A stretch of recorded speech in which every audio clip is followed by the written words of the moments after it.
Chapter 1. Sputnik. Until the evening of October 4, 1957, the U.S. President, Dwight D. Eisenhower, was confident that he led the world's greatest nation. In the USA, the early 1950s are known as the Eisenhower years. Many Americans remember these years as a time of wealth and happiness. The USA was the richest nation in the world, and it was growing richer all the time. Almost every American could hope to own a house and a car.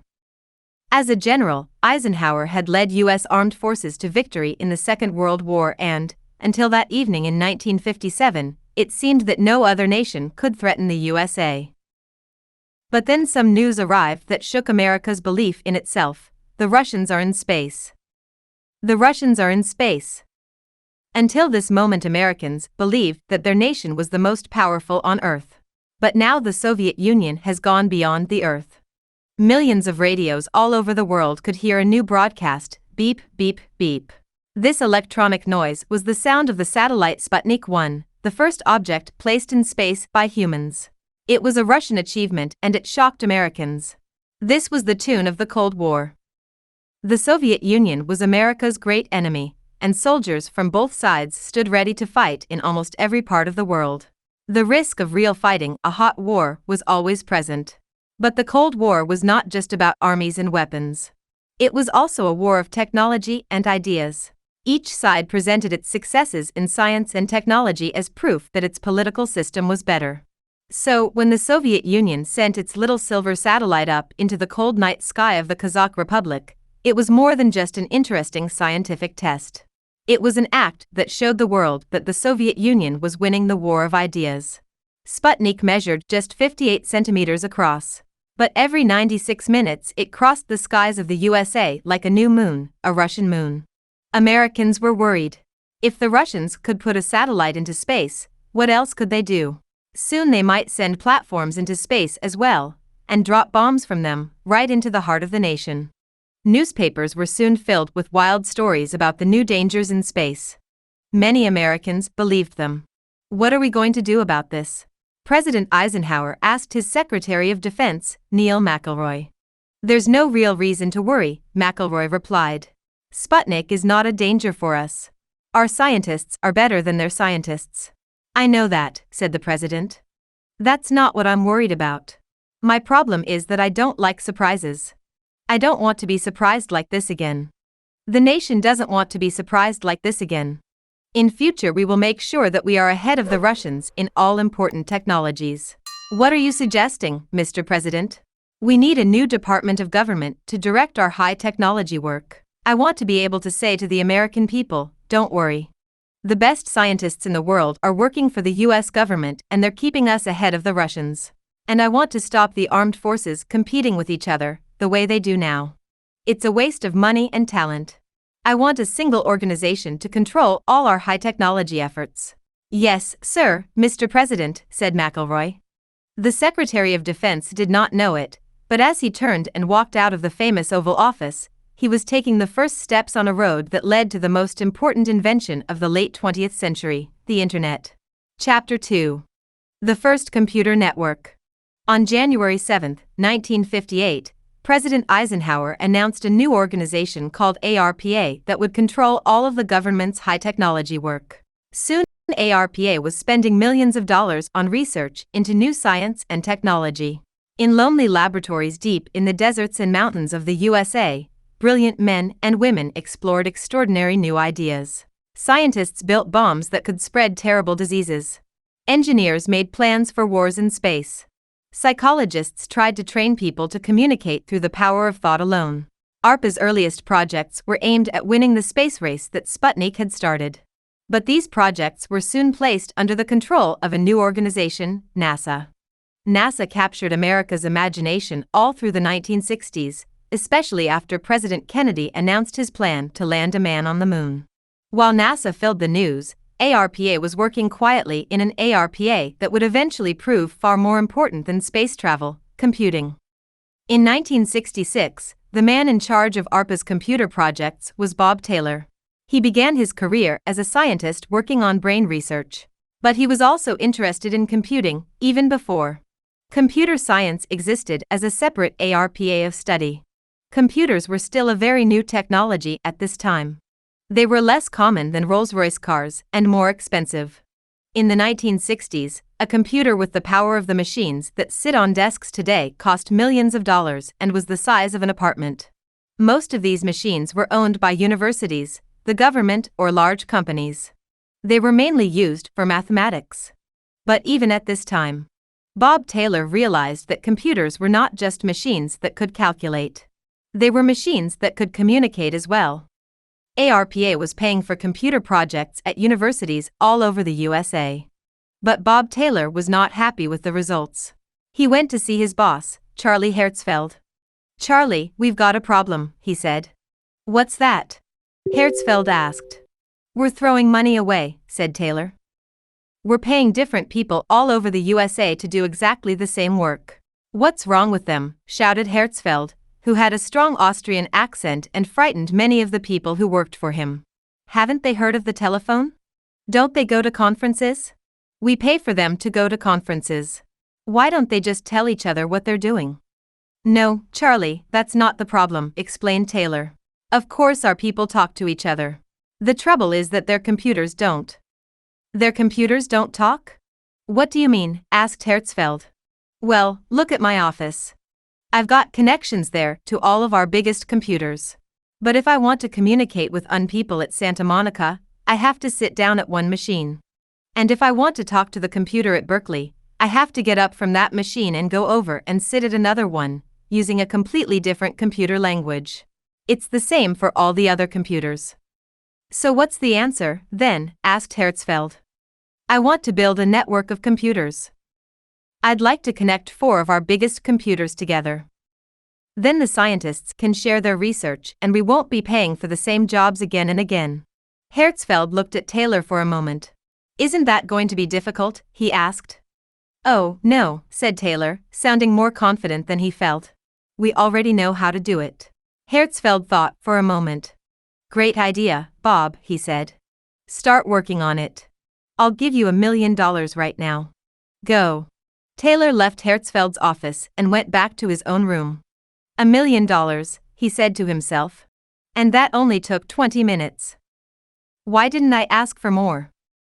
When Bob Taylor had the money for a network, he began to hire people to build it. His first choice for a manager of the project was Larry Roberts.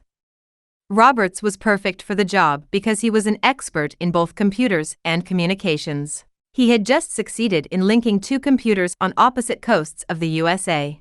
Bob Taylor had paid for this work and now he wanted Larry Roberts to go to work at ARPA. The problem was that Roberts did not want to come.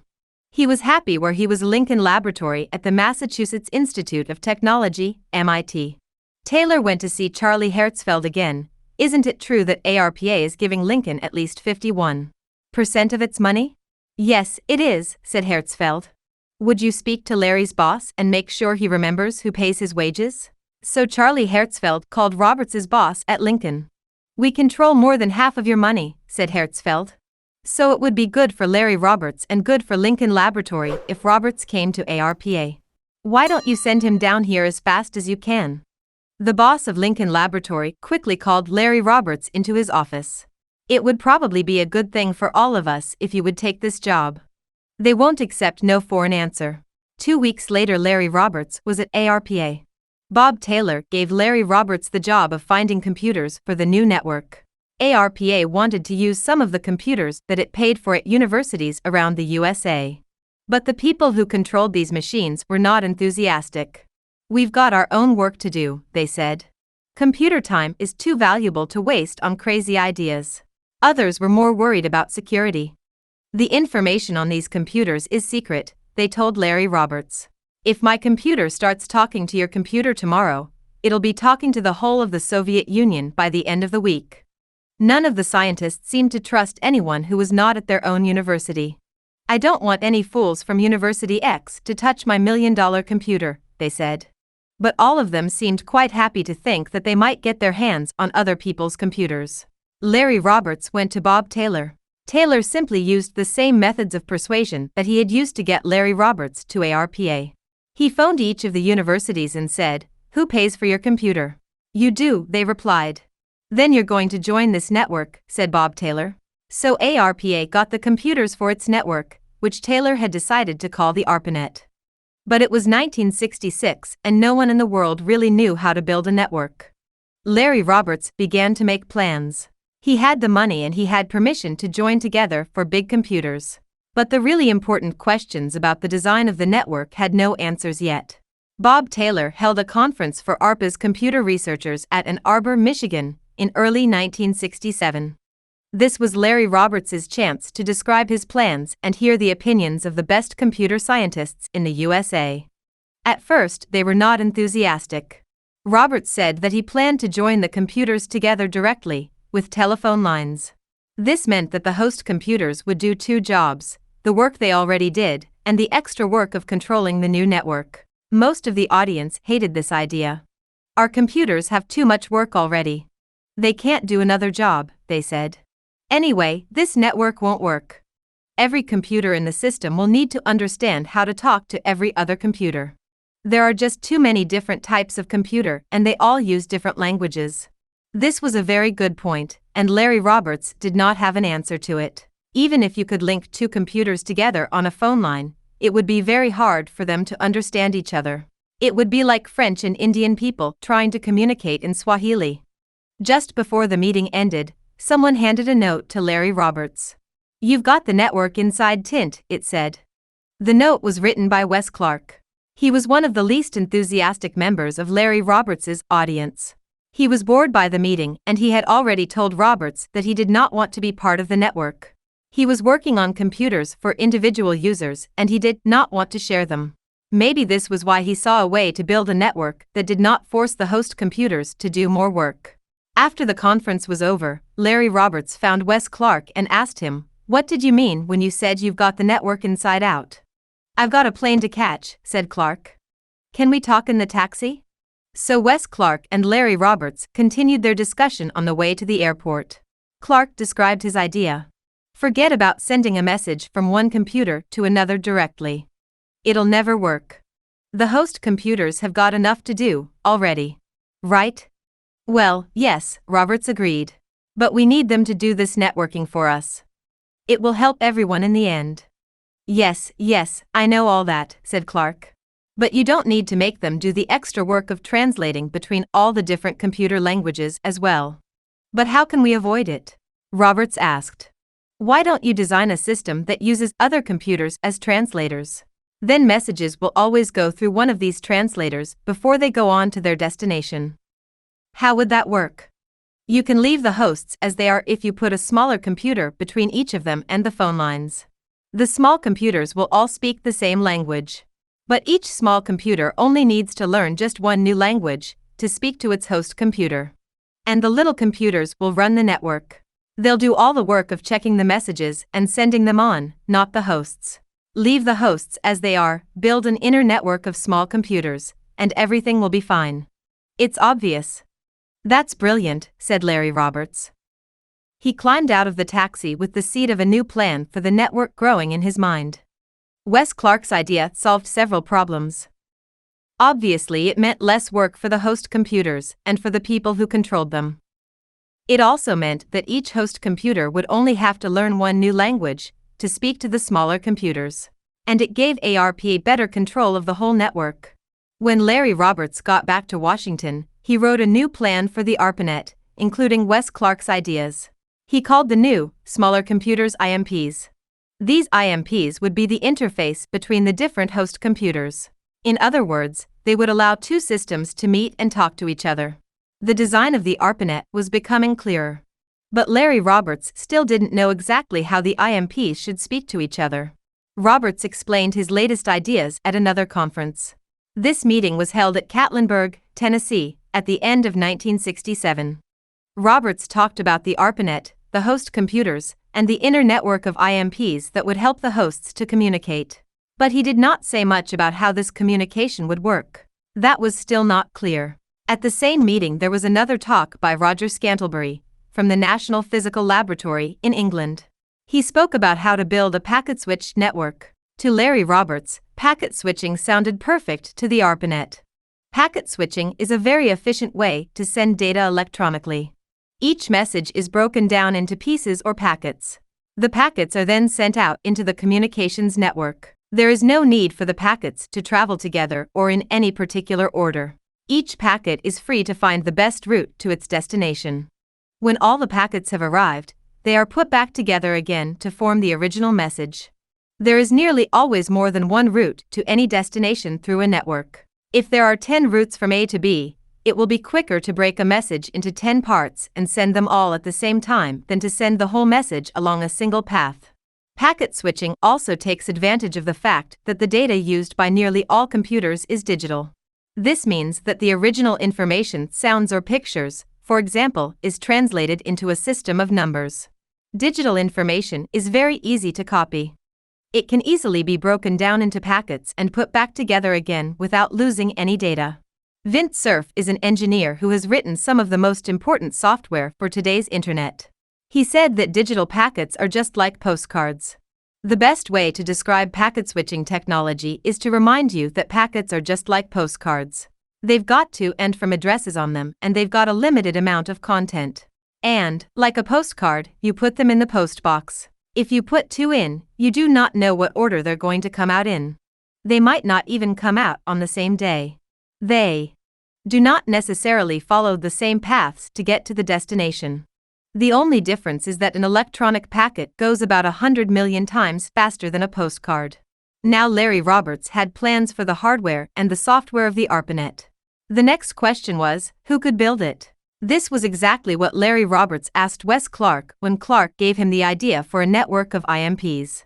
"There's only one person in America who can build your network," replied Wes Clark. Frank Hart. Larry Roberts knew Frank Hart. They had worked together at Lincoln Laboratory. Hart was an expert in real-time systems that work so quickly that human beings do not notice any delay at all. The ARPANET did not need to be so fast. But to make packet switching work, lots of very complicated problems of tuning would have to be solved. Frank Hart's skills seemed to make him the best man for the job. He was also known as someone who always finished what he started. But Larry Roberts could not simply hire him. Contracts like the ARPANET were supposed to be offered to many competitors, so the government got the best deal. Roberts had to ask for bids from the best companies in the computer and communications industries. In August 1968, he wrote a plan and sent it to 140 technology companies. "It can't be done," replied most of them. The biggest names in the computer business at the time were sure that the network could not be built. Both IBM, International Business Machines, and Control Data Corporation said the job was impossible. They said no one could build the network for an acceptable price because the IMPs would have to be enormously expensive mainframe computers. The telephone companies were even more negative. AT&T controlled long-distance phone calls in the USA. "You'll never make packet switching work," it said. The telephone companies had never been helpful to computer scientists. "Please give us good data communications," the scientists asked. "We have phone lines everywhere. Use the telephone network," said the telephone companies. "But you don't understand," said the scientists. "It takes 25 seconds to arrange a call, you charge us for at least 3 minutes, and we only want to send less than a second of data." "Go away," the telephone company replied. "We earn tiny sums from data compared to the money that we make from voice traffic." So the computer scientists went away and they created the Internet. One of the companies that bid to build the ARPANET was Bolt, Beranek and Newman, BBN, of Cambridge, Massachusetts. BBN was the place where Frank Hart worked, and half the staff had already worked with Larry Roberts at Lincoln Laboratory. Frank Hart gave ARPA's plan to his best programmer, Severo Ornstein. Hart said, "Why don't you take this home and have a look at it and see what you think?" Ornstein came back the next day and said, "Well, sure, we could build that if you wanted to. But I can't see why anyone would want it." Ornstein did see a problem, though. BBN's a small company, so we'll have to put in a very, very good bid to win the contract. "Of course," said Frank Hart. "But what's the problem? We are very, very good, aren't we?" "Yes," Ornstein agreed. But isn't it a big problem that so many of us know Larry Roberts? He won't want to be seen passing out contracts to his old friends. Frank Hart did not agree. If the bid is good enough, we'll win, he said. Frank Hart believed that a small company had an advantage in this situation. Unlike IBM or AT&T, BBN could move very quickly. For 4 weeks, Hart and his team worked day and night. Later, some members of the team honestly believed that the work had taken 6 months, not 1. By the time they had finished, their plan was enormously detailed. They had worked out most of the design for the IMPs, using an existing computer from the Honeywell company. They described how the network could be made to work even under heavy loads. And they also discovered that they could make the system run 10 times more quickly than ARPA was asking. In the end, BBN had only one serious competitor for the ARPANET contract, the much bigger Raytheon Corporation. But the difference in size persuaded Larry Roberts to choose BBN. Why BBN and not Raytheon? Bob Taylor asked him. BBN's bid is very good. It's as good as Raytheon's. I agree, said Bob Taylor. But why pick BBN and not Raytheon? Raytheon is bigger. But that's just the problem, Roberts replied. There are too many layers of managers at Raytheon. If something goes wrong, who do I call? At BBN, everyone reports to Frank Hart. If there's a problem, I can just phone Frank and tell him to fix it. BBN is a small company. Don't worry. That will make them fast. Larry Roberts gave the contract to BBN. But the company would need to be fast. It only had 9 months to complete the job. Frank Hart's team started work at the beginning of 1969, and the job had to be finished by 1 September. No one today knows why BBN was given so little time to build the ARPANET. There probably isn't a reason, Frank Hart said to his team. The government sometimes picks dates without thinking.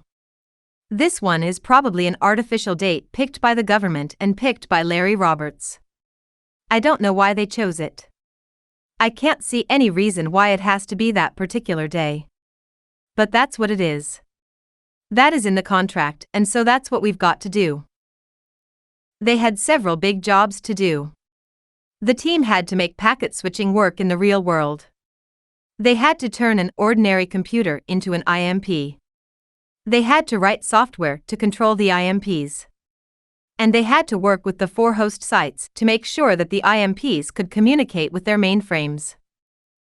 The biggest problem was the hardware. I'm worried that we won't get the hardware built in time, said Frank Hart. We've done this kind of thing before, said Severo Ornstein. Yes, but there's so much more to do this time, said Hart. We have to design a computer. We have to get Honeywell to understand the design and build it. Then we need to test it. The IMPs were the heart of the network. Each IMP would stand between a host computer and the telephone system. It would have to translate messages from the host computer into packets for the network. When it received packets, it would have to know whether to build them into a message for its host or pass them on to another IMP. At any moment, all of the IMPs would have to know how the whole network was performing so they could send packets by the most efficient route. Because the IMPs were so important, Frank Hart wanted to make sure that they would never break down. He also wanted them to be impossible to destroy. He imagined students at the host sites opening the IMPs and taking them apart. He tried very hard to make sure that this could not happen. Frank Hart's worries about students were one of the main reasons that he decided to base the IMPs on Honeywell's DDP 516 computer. Honeywell sold this computer to the Army. Frank Hart knew that the company had an interesting way of proving that the machine was strong enough to work in a war. So, how do you prove that a computer will not break? To answer this question, Honeywell invited its customers into a large hall. There a DDP 516 was hanging from the ceiling. That's interesting, the customer might say, but what does that tell us? Look more closely, the Honeywell people said. When the customer approached, he saw that the computer was actually working while it was swinging on a rope above the ground. That's very good. Oh, no, said the Honeywell people. Not really. But the next thing you'll see is certainly very, very good. At that moment a tall, strong man walked into the room carrying a large hammer. He swung the hammer, and with a great crash he hit the computer again, and again, and again. When the computer had stopped swinging, the Honeywell people invited the customer to inspect it again. Check and see if it's working now, they said. It always was. This was almost enough to calm Frank Hart's fears about students. The software for IMPs needed to be at least as good as the hardware. The software had to deliver whole messages to the correct destinations. For this, software had to be written that worked even if the hardware didn't, even if an evil student had managed to break one of Frank Hart's IMPs. This is still the way the internet works today. The software understands how to avoid broken hardware. If a packet does not reach its destination, the software knows. Then it sends that packet again, by a different route if necessary. In the spring of 1969, both the software and the hardware were working in BBN's own building. Now we know that the network will work, said Severo Ornstein. Don't forget the messages are only traveling a few meters, Frank Hart warned. That isn't a network. We still have to build a system that works over thousands of kilometers. That's true, Ornstein agreed. But we know that the principle is exactly the same if the wire is a meter long or 100 kilometers long. The phone company says that the length of the wire doesn't matter. It's going to work. I hope you're right, said Hart. At the 4 host sites, the teams had even less time to build than parts of the network. And some of the team members had no experience of this kind of work. Vince Cerf was one of them. Every day he thought, when are the professional managers going to arrive? We're just graduate students. But there never were any professional managers. So Cerf and his friends just continued to do the work. At each host site, the computer was a mainframe, a machine that was designed to behave like the only computer in the universe. In each case, this computer had to be connected to another computer, an IMP, for the first time. But each mainframe was different and needed a different set of connections.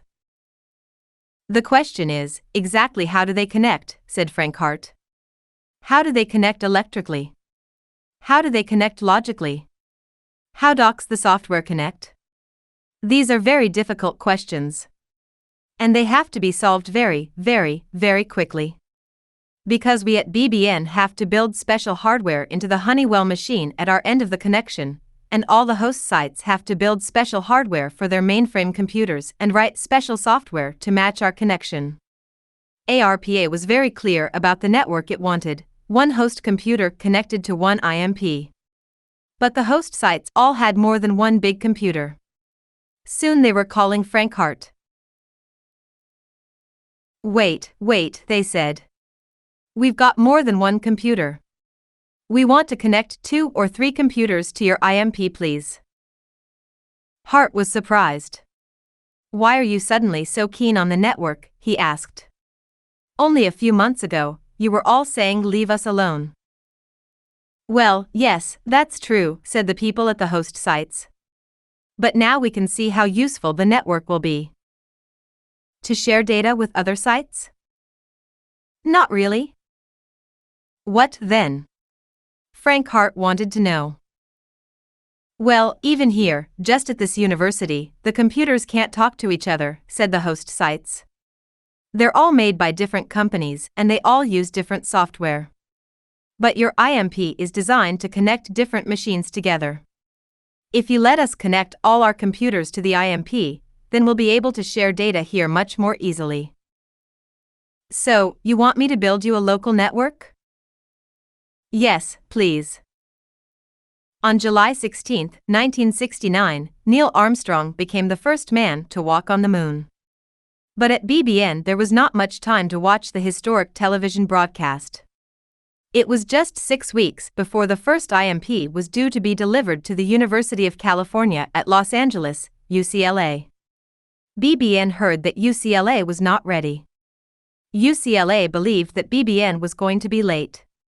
Both teams were working 24 hours a day. At BBN, Frank Hart was worried about transporting the IMP from Cambridge to Los Angeles. This was not simple in 1969, says Severo Ornstein. The ability to move a machine across the country was important. Today you carry machines around and you expect to switch them on and you just expect it all to work. But just a few years ago, computers were built into walls. And if you shook the room a little bit, it was days before you could make the machine work again.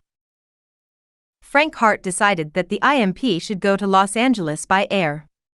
Truett Thatch met it at Los Angeles Airport and he was shocked to see that the box was the wrong way up. Somewhere along the way, the IMP had been turned over an odd number of times. He made sure it was turned over again and went with it to UCLA. It was the Saturday before the Labor Day holiday and there were very few people at the university. But the whole UCLA network team was waiting outside the building. Vince Cerf had brought an expensive bottle of wine. It was immediately obvious that the box was too big to fit through the door. They had to take the IMP out of the box on the street. Everyone at UCLA was surprised by the size and weight of the IMP. It was about the size of a fridge and it weighed nearly 500 kilograms. The team had been thinking about almost nothing apart from the IMP for 9 months. But it was still a shock to actually see it. Steve Crocker was part of the UCLA team. It's a little like seeing your parents invite to dinner someone that you've never met. You don't pay much attention until you discover that they actually want you to marry this strange person. It took a few minutes to connect the IMP to the host computer. Then it was switched on. It began to run its software at exactly the same point where it had stopped back at BBN. Within an hour, the IMP and the host were exchanging information. The UCLA IMP and its host were the only machines on the network. Until another host computer was connected, the ARPANET would not be a real network. 1 month later, on 1 October 1969, the second IMP was delivered to the Stanford Research Institute. The telephone lines were connected to both IMPs. Each IMP was connected to its host. Everything was turned on and the network was ready for its first message. Vince Cerf was at UCLA. First, he tried to log on to the host computer at Stanford. This means typing in some instructions that obtain permission to run programs on a computer. A computer scientist like Cerf usually logged on to computers many times a day. But no one had ever logged on to another computer over a network before. As he typed at the keyboard, he also had a voice connection to the other engineer at Stanford. Cerf typed an L and spoke into the telephone. "Did you get the L?" he asked. "I got the L," said the other engineer. Cerf typed an O. "What about that?" he asked. "Did you get an O?" "I got an O dot." So Cerf typed a G to complete the first word ever sent over a network. "Did you get the G?" he asked. No. No G." The network had crashed. "No problem," said Vince Cerf. "You got the L and the O. Say them together, LO. Sounds like hello, doesn't it?" It only took a few more hours until the network worked properly. The first message was not important, but the event was. Despite all the theory and the tests which proved that the ARPANET should work, the connection between UCLA and Stanford proved that the network did work. It was the first time that distant computers had ever talked to each other. The ARPANET was the first computer network. Soon it would become the heart of a network of networks, the Internet. Chapter 3. To the Internet. 2 more hosts were planned in BBN's contract with ARPA. They were connected to the ARPANET before the end of 1969, in Utah and Santa Barbara. Bob Taylor's idea of a network of 4 computers was a reality. Taylor left ARPA soon afterwards, but the network continued to grow. Larry Roberts became the new boss of ARPA's computer department. He soon called Frank Hart at BBN. "We'd like you to build more IMPs and connect more hosts to the network." "How many?" asked Frank Hart. "As many as you can." "Really?" "Yes," replied Roberts. "Every new site on the network is saving me money. Every time someone asks me for a new computer, I can say, you should connect your existing machines to the network. In a few years, the network will pay for itself." The network was a great success for the hosts as well as ARPA. They did not lose any computer power, as they had feared. They could use computers at other sites, so they gained. And they could also work more efficiently. As Bob Taylor had planned, the universities could work together on projects instead of repeating each other's work. However, some effects of the network were not in the plan. For example, the telephone companies began to get calls from ARPANET engineers. "Your line from Santa Barbara to UCLA is in trouble," the engineer might say. "Okay," said the telephone company. "Which end are you at?" "Neither. I'm in Cambridge, Massachusetts." "Where?" "Cambridge." "So how do you know about the lines in California?" "I'm on the ARPANET." The what? The IMPs were designed to make constant checks on the condition of the network. This meant that ARPA's engineers often knew more about the performance of the telephone system than the telephone companies that owned and operated it. There were other new possibilities. With the network, BBN was able to send new software to the IMPs immediately, as soon as it was written. Before this, engineers had to fly from place to place with paper tapes in their bag. But now, if one of the IMPs had a problem, it was very often possible for BBN to fix it from the company's offices, many hundreds of kilometers away.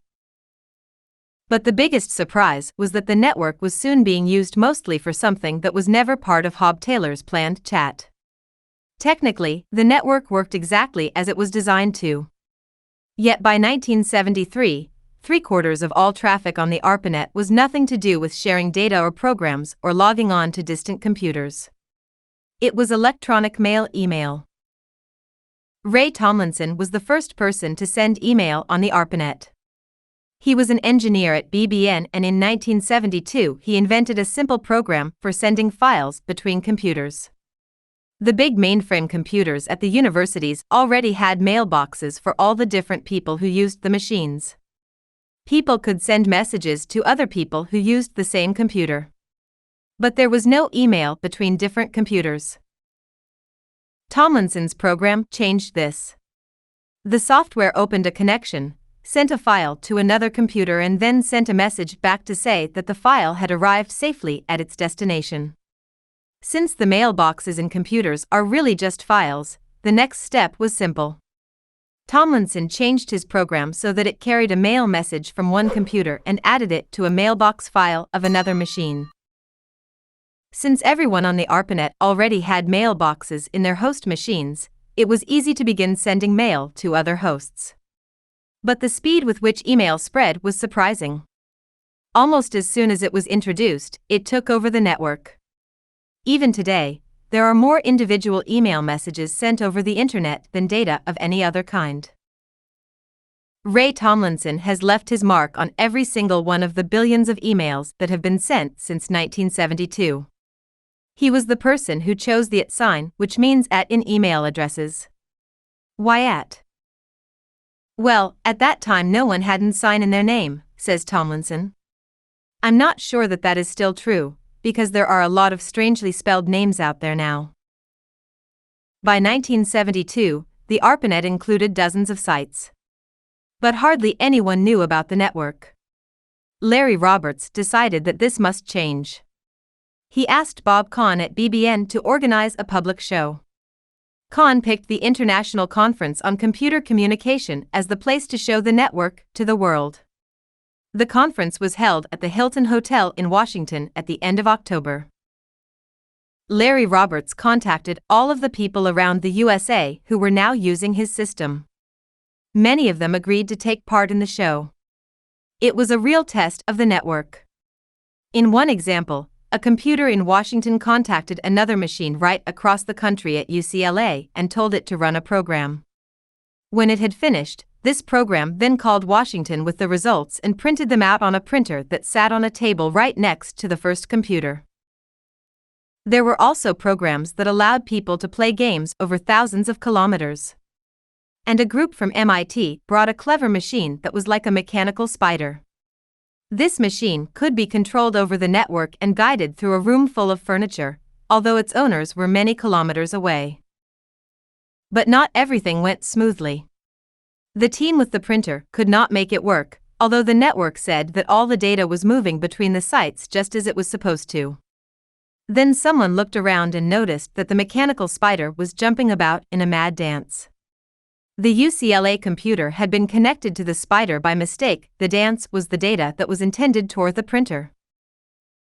However, most of the problems were small and most of the guests at the conference were amazed by the network.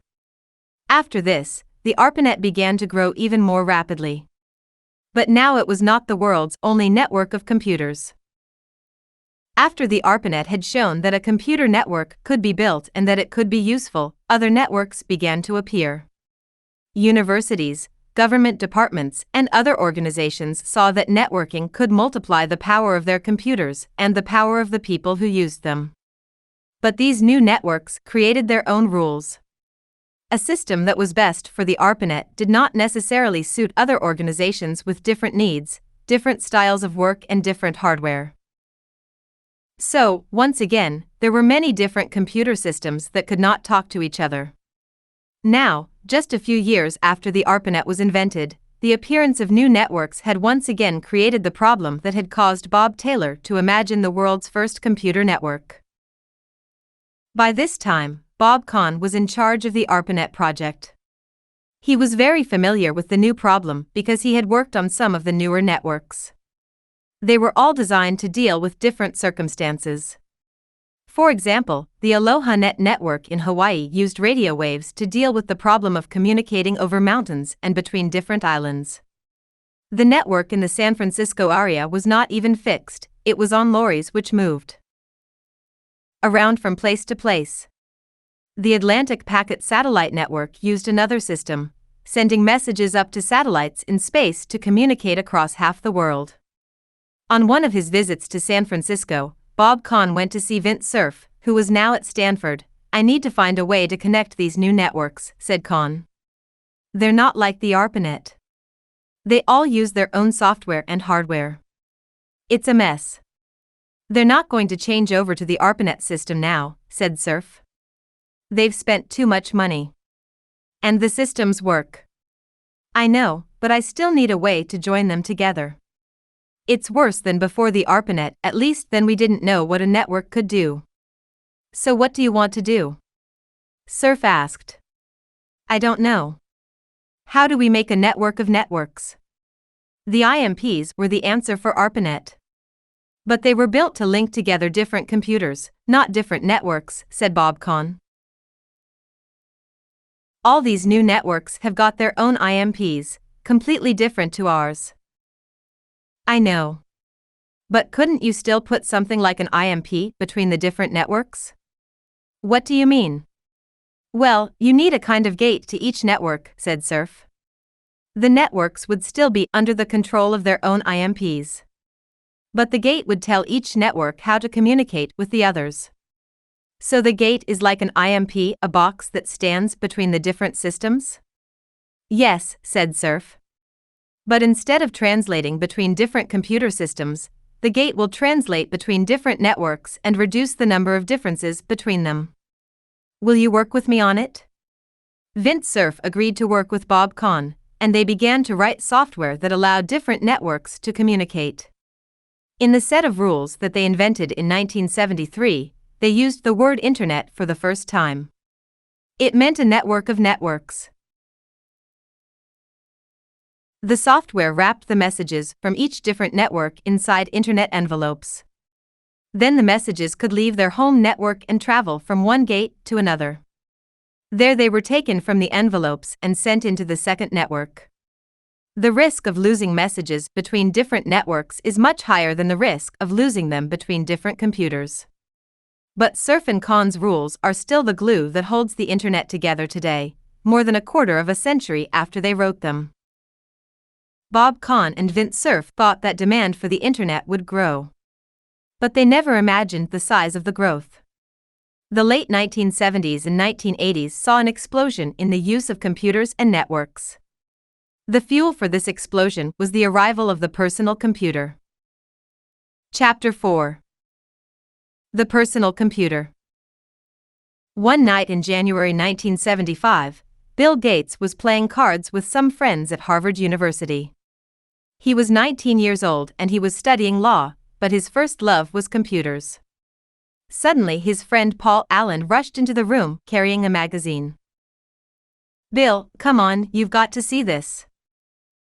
"I'm playing cards," said Bill. "Are you winning?" "No, but..." "Well, this is our chance to win big."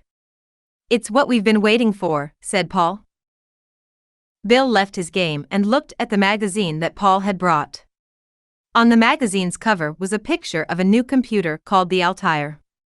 Paul and Bill were both amazed and excited. The Altair was what they had both been dreaming of, the world's first personal computer. Bill and Paul had both loved computers for many years, from the time when they were at school in Seattle. They had already started a company together which used computers to calculate the best routes for traffic on busy roads. But both of them saw that the Altair was their big chance. For years, they had believed that there would soon be personal computers, small machines that anyone could buy and use. New chips were being produced that had much of the power of the older mainframes but were tiny and cheap. But the computer industry was only interested in making big, expensive machines for business. And in 1975, the computer industry was almost completely controlled by one company, IBM. "It's easy to forget how powerful IBM was," says Bill Gates today. "When you talk to young people who've only come into the industry recently, there's no way you can get that into their heads."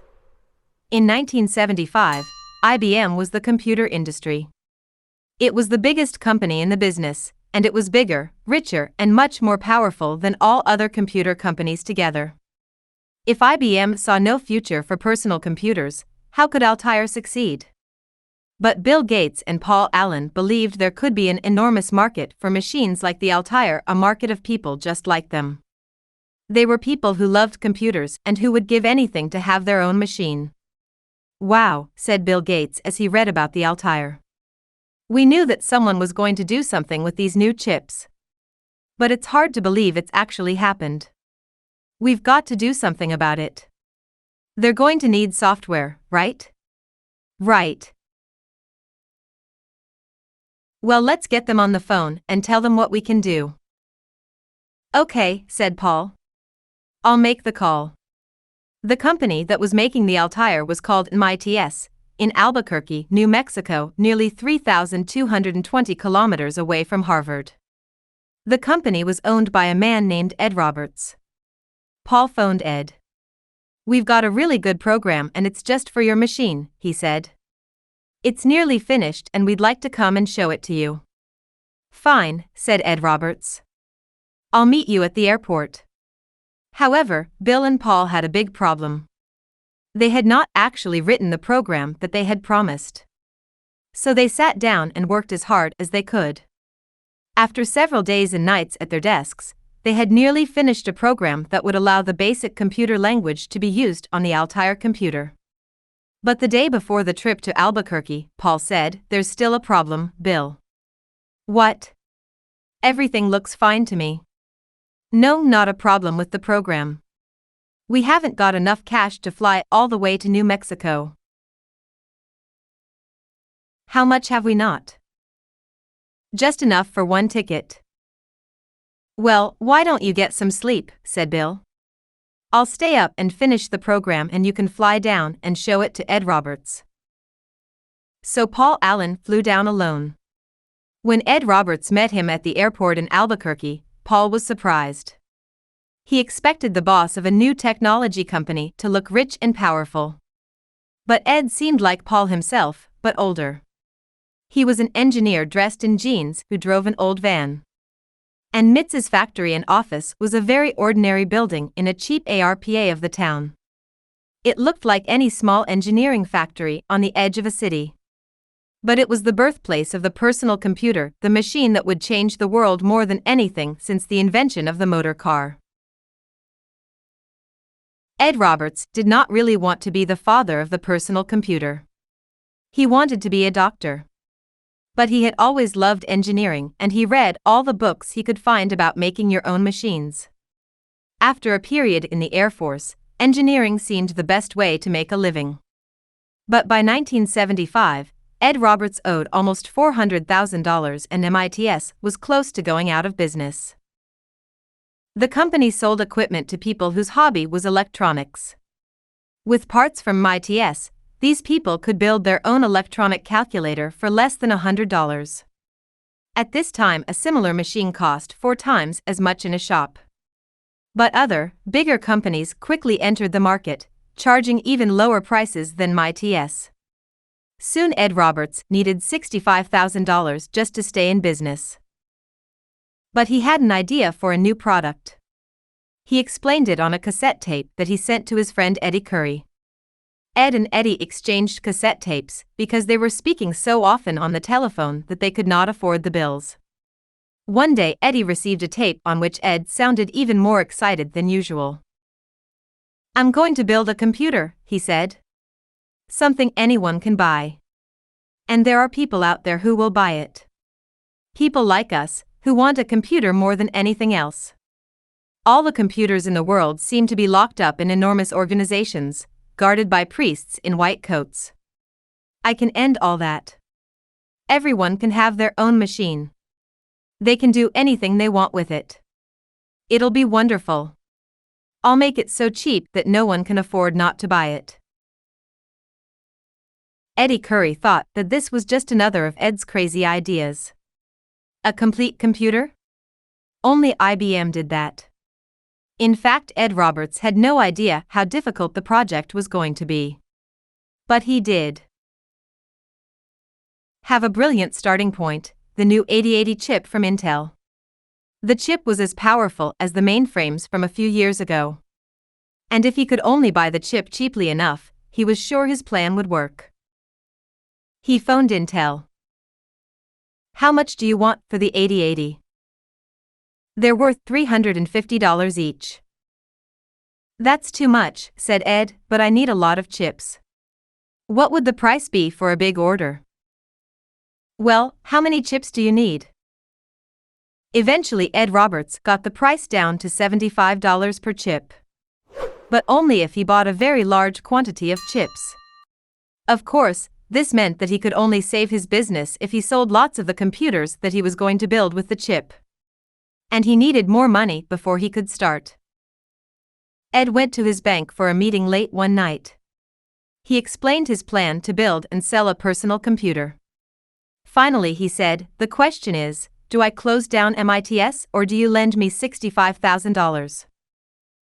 "How many machines will you sell in the first year?" asked the banker. 800, said Ed. "That sounds very optimistic." The bank manager was doubtful that Ed Roberts could sell very many personal computers. But he was persuaded by Ed's positive attitude, so Ed got his money and announced the Altair. And within a month he was getting 250 orders every day. It seemed there were lots of people like Paul Allen, Bill Gates and Ed Roberts himself, people who wanted their own computer. In fact, some people were so enthusiastic that they camped outside Ed's factory while they waited for their Altairs. They were in love with the idea of personal computing. The Altair was named after a planet from the TV show Star Trek. And on paper, it did sound like something from science fiction, a small, cheap computer that everyone could use in their own home. But in reality, the Altair could not do very much at all.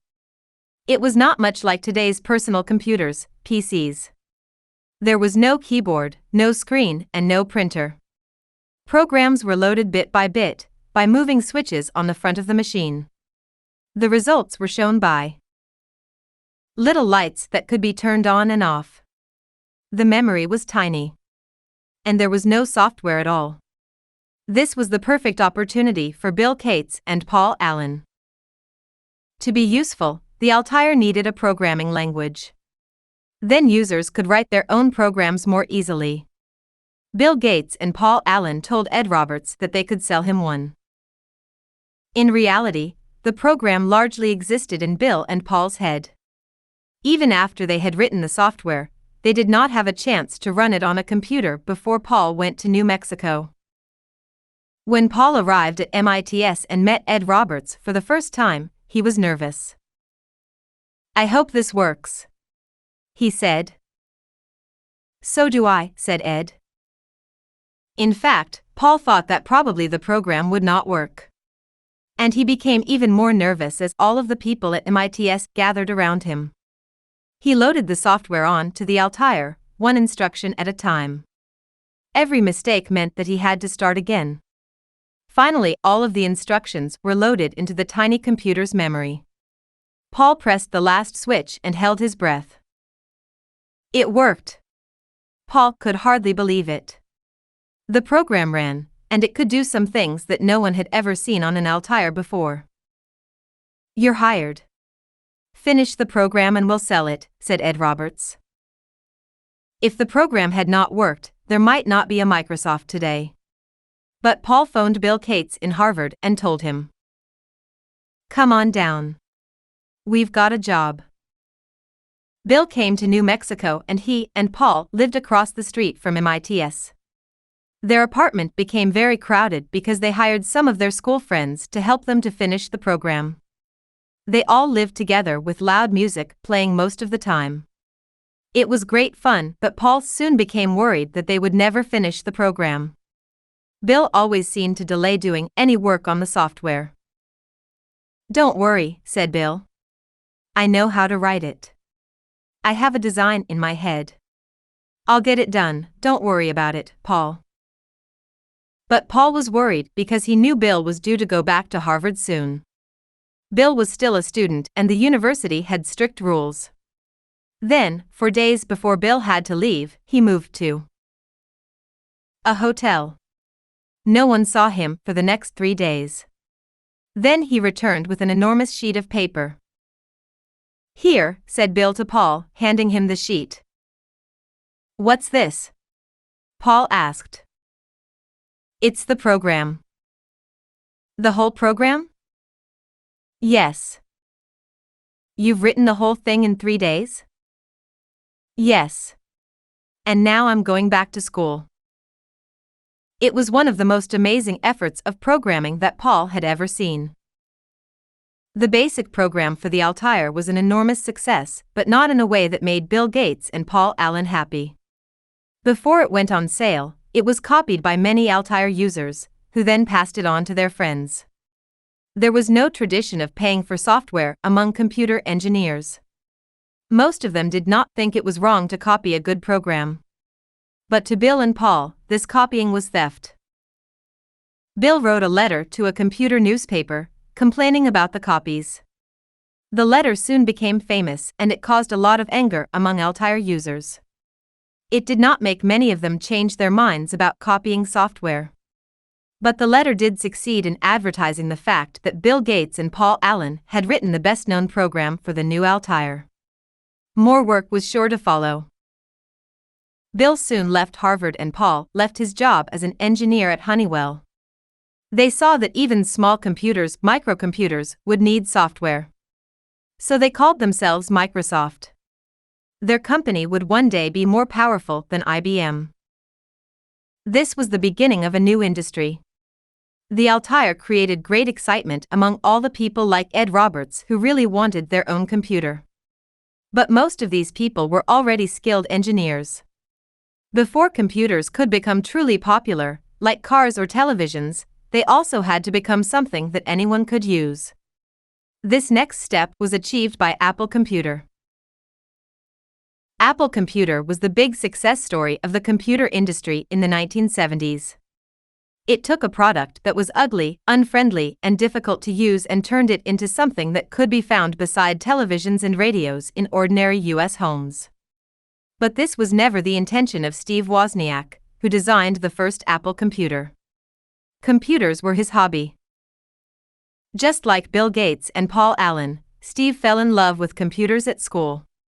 When he was 13, he won a science competition by building a machine that was like a computer which could add and subtract. He also spent as much time as he could with real computers. He lived in Silicon Valley, California, the home of America's best technology companies. The engineers at these firms often allowed the teenage Wozniak to use their computers after work. Steve usually called Woz read computer books in the way that other children watched television. Every time a new machine was announced, he asked the company for the book that described it. Often the companies gave the book to him. He spent hours in class writing programs for machines he could never even touch. He was always inventing new programming tricks, clever ways to fit more and more instructions into a few lines of a program.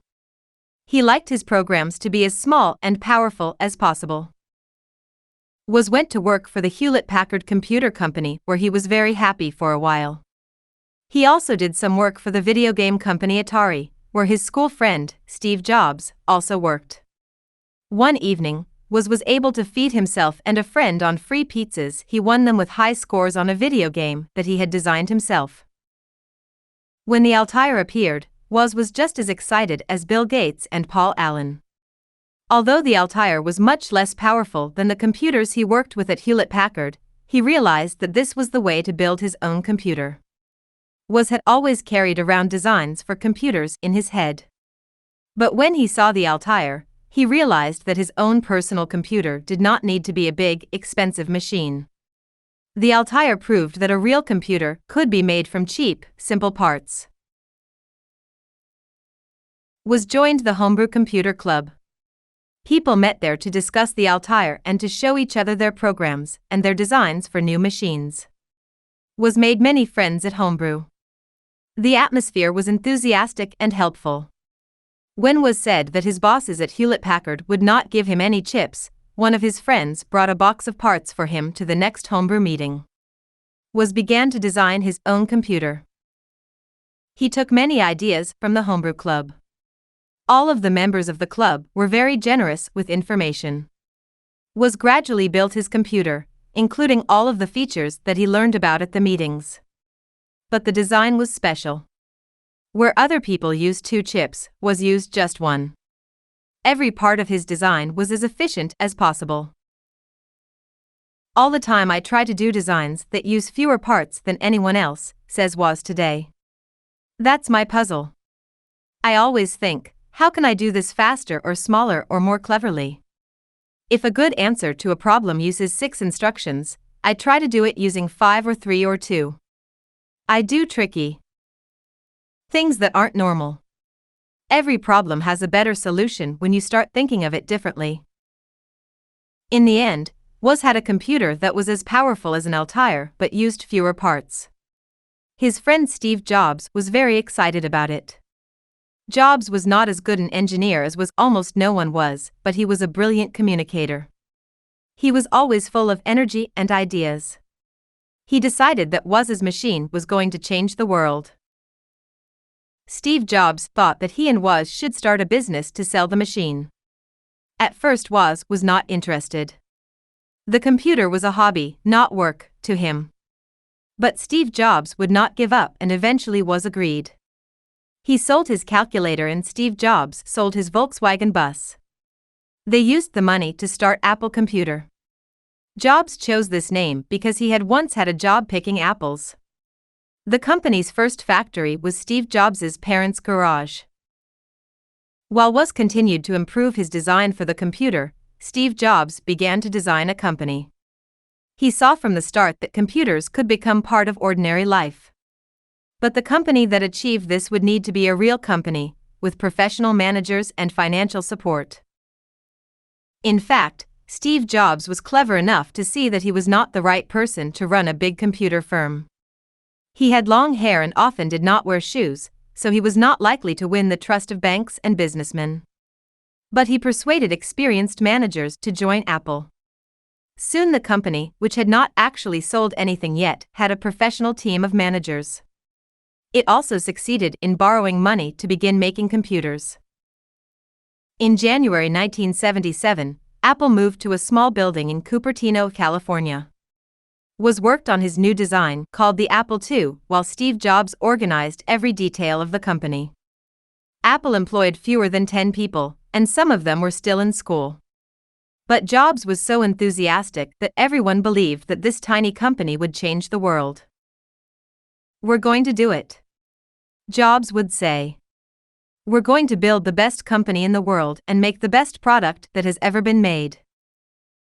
People at Apple often worked all day and all night. They were designing a very different computer to the machines that were already for sale. Steve Jobs wanted to sell computers to everyone, not just engineers. So it was important that the Apple II should look friendly and be easy to use. He hired an industrial designer who produced a smooth, narrow plastic case for the machine. At a time when most computers looked like scientific instruments, the Apple II was pale brown and all of its screws were hidden. The Apple II was introduced in April 1977 at a trade fair in California. This was a very new idea. Before the Altair, no one paid to visit a computer show. But by the time of the fair, there were many thousands of people who wanted to find out more about this new hobby. At the trade fair, Apple Computer rented two of the best spaces, near the entrance to the hall. The company also spent money to make sure that people noticed it. Almost all the other firms at the show used paper and glue to make their signs, but Apple paid for professional designers. Big, bright plastic signs showed the six-color apple that represented the company. The first 4 Apple II computers were finished at 1 o'clock in the morning on the day the fair began. So many people came to the fair that it was difficult for anyone to move. But the first thing that everyone saw was Apple's shiny sign. Beneath the sign there was a clever video program running on an enormous screen. The trade fair's success showed everyone in the computer business that something new was happening. Computers were now more than just a hobby. They could soon be big business. Many companies would take advantage of the excitement about personal computing. But Apple was the most successful. Brilliant technology and a friendly design at a price many people could afford made Apple the star of this new industry. By the end of the summer, the company was selling equipment worth more than $250,000 each month. In 5 years, Apple Computer was valued at $1 billion. There were soon hundreds of programs for the Apple II. Many of them were games or other types of software that were designed to be fun. But then, 1 year after the computer went on sale, a new program appeared. It was called VisiCalc. It was the world's first electronic spreadsheet. Suddenly people who worked in finance, in fact, anyone who worked with numbers or money, had a new tool. Dan Bricklin was one of VisiCalc's inventors, and he soon found that he was being treated like a pop star. "You've changed my life," many people said to him. One man began to shake when Dan showed VisiCalc to him. "That's what I do all week," he said. "I could do it in an hour with this program." Many people just reached into their pockets and offered Dan money as soon as they saw the software. VisiCalc was the first serious business program for a personal computer. Soon it began to frighten the most powerful company in the computer industry, IBM. When the Apple II had come onto the market, IBM was not worried. The Apple seemed like a toy. It did not seem to threaten the billion-dollar business of selling mainframes to the world's largest companies. This was a market that IBM understood completely. Big business wanted powerful computers that never broke down, and it did not care that each machine cost $100,000. But VisiCalc changed that. People who had to queue for time on an IBM mainframe were suddenly freed by VisiCalc. Why wait days for your answers when an Apple II and VisiCalc could supply them in seconds? Many business people bought an Apple computer simply because they wanted to use the new software. This was also the time when the banking and insurance industries were changing in the USA and Britain. New laws meant that the world of finance was much more competitive. People could not afford to wait for time on an IBM mainframe. Waiting was not just annoying, it could also mean that you went out of business. By 1979, IBM could not ignore Apple. There were suddenly tens of thousands of people buying Apples, and they were very happy with them. In fact, they loved them. And they took them to the engineering departments of IBM's customers. "I'm using my Apple because you can't do the job on the mainframe," they said. IBM knew that it had to do something. It was losing the hearts and minds of its customers. But it could not act quickly. It was famous for slow, careful work. It had a fixed system for designing new products. Every decision about the design was checked by many managers. Every part of a new machine was tested many times. All of the checks and tests were intended to make sure that IBM machines almost never broke down.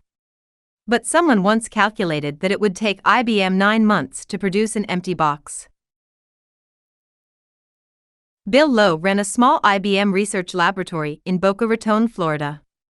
He knew the company was in trouble and believed he had a solution.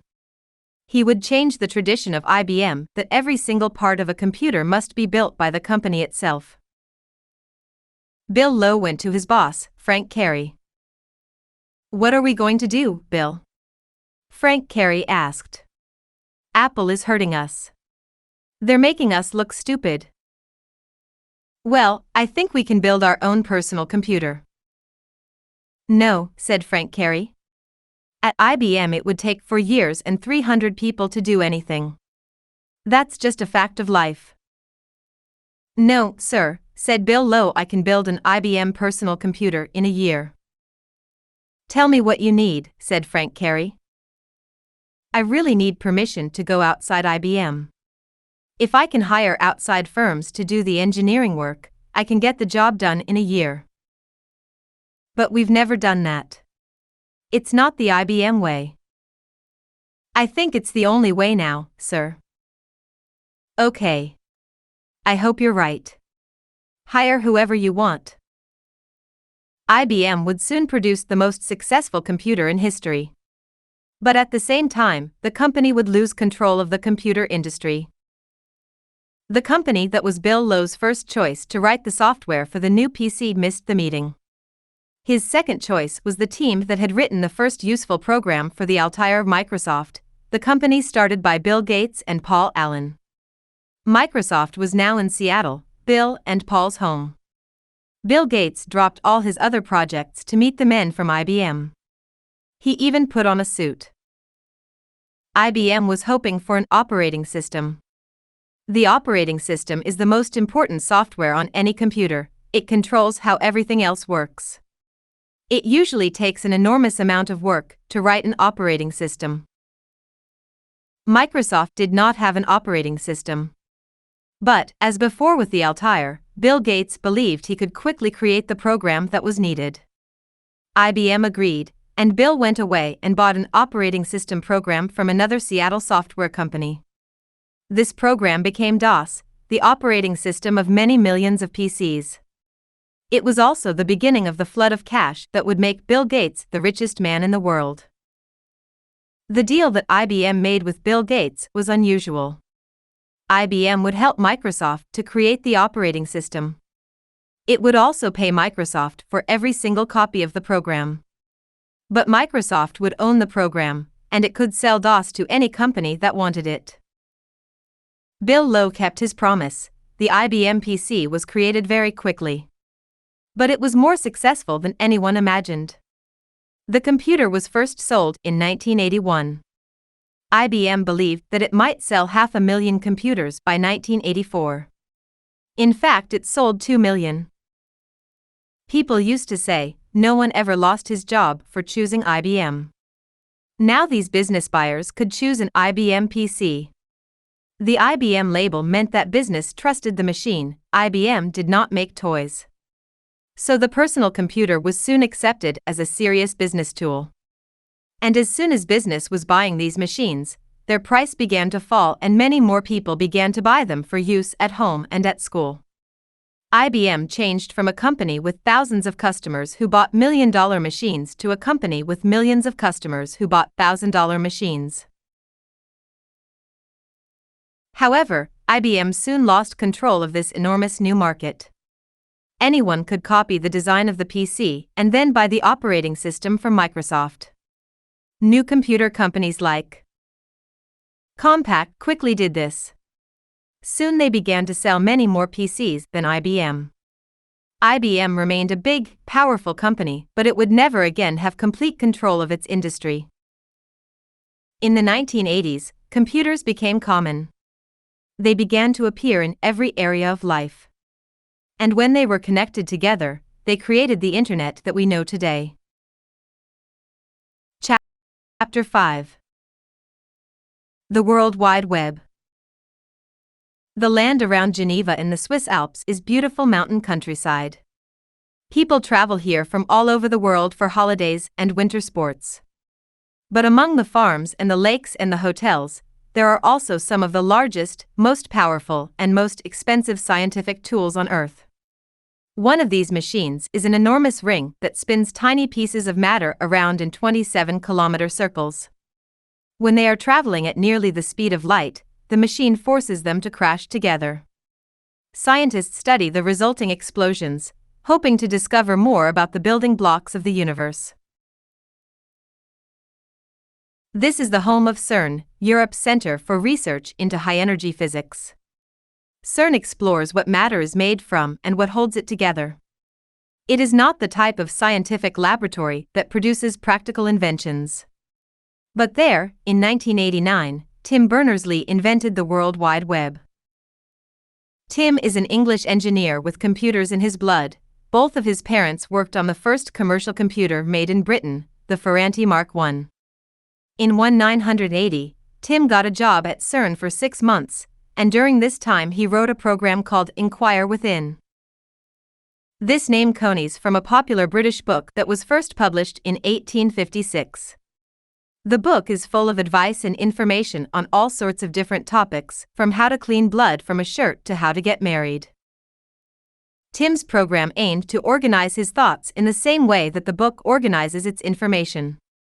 He wanted to find a way to create links among a wide variety of topics that interested him. He says that brains are supposed to be good at remembering the relationships between lots of different things, but sometimes his brain was not very good at this. Inquire Within was the answer. With the program, Tim could make electronic connections within documents. He could also make connections between different documents on different computers. So, if Tim was interested in apples, he could link all of the paragraphs in a document that were about apples. And if there was a really good Apple database on another computer, he could make a link to that as well. Inquire Within was new because it could organize information according to the content of documents, not where they could be found. It was hypertext. Ordinary text is anything that is written, a book, a letter, or a document on a computer screen. To make sense of a text, you read it from beginning to end. A hypertext is a special kind of text that is intended to give more freedom to the reader and the writer. It contains links that lead to other places. They can lead to other texts, but also to pictures or programs or musical recordings. There is no single path through a hypertext. Readers can choose the path that suits them best. The power of a hypertext link is that it can link to anything, says Tim. That was the central idea. You ought to be able to make a link to anything that is sitting on a computer disk anywhere. If the computer is connected to a network, you ought to be able to give it an address and link to it. Tim says that CERN is a web-like place. Scientists come to CERN from all over the world. Some stay, but many go back to their own laboratories and universities, which use many different types of computer and software. But the scientists still want to communicate and share information. There were always different sorts of people from different countries who brought different sorts of computing equipment. So CERN was one of the first places to work on getting files from one computer system to another, getting email across borders and into another system. That was the spirit. There was a lot of networking. It was possible to get something from a distant computer at this time. But you had to be a computer expert to do it. It was technically simple to go and get something. But you had to be an expert of the highest degree to find your way through all the networks, to use all the programs that you found on your way, and to use the right commands to get the data back. And it was likely that, when you got something back, you would not be able to read it anyway, because it was from a different computer system. In 1989, when Tim was again working at CERN, he decided to try to make communication between the scientists easier. He believed that hypertext could help the scientists to work more efficiently because it could create paths through CERN's web. In March 1989, Tim wrote a plan saying that a hypertext project was going to be very important for the scientists who were connected with CERN. He took the plan to his bosses. "This is interesting," they said. "But it's not really our kind of project, is it? We don't do information technology here. We do high-energy physics. But a hypertext system will really help CERN," said Tim. "Yes, well, thank you. We'll think about it." Tim saw that he was not going to persuade his bosses to build a hypertext system. But soon he had another idea. There was a coffee room between the scientists' offices and the computer rooms. So the people who needed to use the information were constantly meeting the people who ran the computers. By talking to the right people, Tim began to create support for his plan. "Don't you get tired of translating data for scientists?" he said to the computer people. "Yes. There are too many computer systems around here," they replied.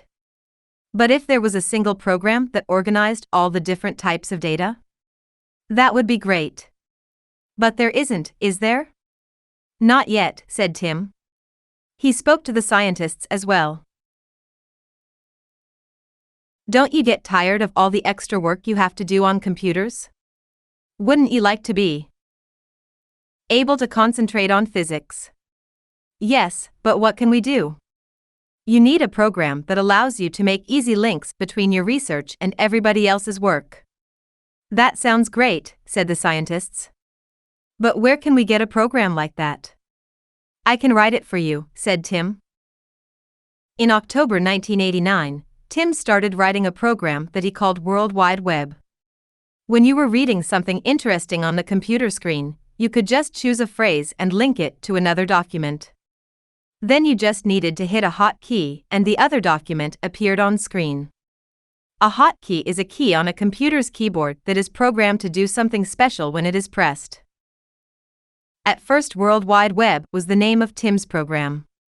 Today, the World Wide Web, or simply, the web, is all of the billions of documents on millions of computers that can be read by the browsers that have followed Tim's original program. In ordinary life, if you browse, you look at a variety of things, hoping that some of them will be interesting. People browse through newspapers, or in bookshops or museums. If you want to, you can browse through a book, though most books are written to be read from beginning to end. But a hypertext is designed for browsing. Tim's original browser program allowed writers to create links to anything they liked, and it allowed readers to follow their interests from link to link. The program used a new invention, a system of addresses. The system means that anything, anywhere on the internet can have its own special address. The addresses are called URLs. The web browser understands what to do with anything that has a URL. Tim also invented a set of rules for sending text and pictures over the internet. The rules allow a document to appear almost exactly the same, whatever computer system is being used. For web authors, Tim also created a new computer language called HTML. This is the language in which all web documents are written. It controls how text and pictures are shown on a computer screen. Together, these inventions changed the world of the internet. The Internet of the 1980s was a place for computer experts. Since the 1990s, anyone with a computer has been able to use it. For most people, the web browser is the friendliest program they ever use. People at CERN began using Tim's browser in 1990. In 1991, CERN put the browser software on the Internet so that it was free to anyone who wanted it. Within 4 years, the World Wide Web was the most popular use of the net. Tim Berners-Lee believes that the success of the web gives hope to dreamers everywhere. When you really believe in a dream of how things could be, then you follow the dream, and it's very, very satisfying to see it work. It's exciting that you can have an idea and it can take off and it can happen. It means that dreamers all over the world should take off and not stop. Tim's browser gave an idea to a group of young programmers in the USA. In just a few years, the business they started would take off and become the fastest growing company that the world has ever seen. Netscape Communications. Chapter 6. Netscape. This software's going to change everything. Soon everyone will be using it, Marc Andreessen said to John Doerr. John often heard claims like this. His job was finding finance for new companies. So every day he met people who were confident that their ideas were going to change the world and make millions of dollars in the process. But Marc and his plan were different. Marc was only 23 years old, but already he had a good reason to be confident. A few months before, he had written a program called Mosaic. Now 2 million people were using it. I suppose you don't need to be a scientist to realize that there is a big market there, said John Doerr. John loaned Marc the money he wanted for his business. Marc's company would soon be the fastest growing firm in history. Everything would soon change on the Internet. Tim Berners-Lee had invented the World Wide Web, which made the Internet easy to use. But it was equally important that the law of the Internet had changed. Until 1992, John Doerr's idea of an Internet market was not just ambitious, it was actually illegal. The Internet was built with U.S. government money, and the government did not allow anyone to make a profit from it. This changed in November 1992, when President Bush signed a law that allowed commercial use of the network. Soon there were many hundreds of new businesses on the web. It became the most fashionable topic for the business pages of the world's newspapers. The web was so popular, it must be the future of business. Billions of dollars would surely follow. The problem was that, before Marc Andreessen came along, no one had found a way to make very much money from an Internet business. 2 years before Marc Andreessen walked into John Doerr's office, he was not planning to change the world. He was working at a boring, low-paid job because he needed the cash. Marc worked at the University of Illinois. There he wrote software for very large mainframe computers, enormously powerful machines that are mainly used to solve very difficult problems in science and engineering. But Marc did not find the work interesting. In fact, he was very bored. This kind of computing is dying, he often said to his friend Eric Bina. It really should be dead already. PCs are the way forward. While Marc programmed the mainframes, he also spent lots of time playing on the Internet. Marc and his friends at the university all loved the new World Wide Web. But Marc also believed it could be better. There were no pictures on web pages.